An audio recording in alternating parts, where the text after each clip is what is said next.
How to set internet privacy protection to basics, secure or strict on the Samsung Galaxy S25, S25 Plus, to the S25 Ultra. First, tap on the home button to return back to the home screen. Then we swipe down at the top to open up quick settings. In here, tap on the settings icon. Next, we then scroll down and tap on security and privacy. Now scroll down and then tap on internet privacy protection. At the top here, you got basic, secure, and strict.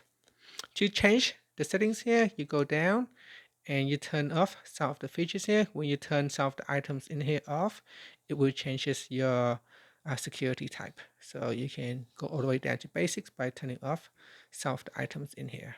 So you go down to basics.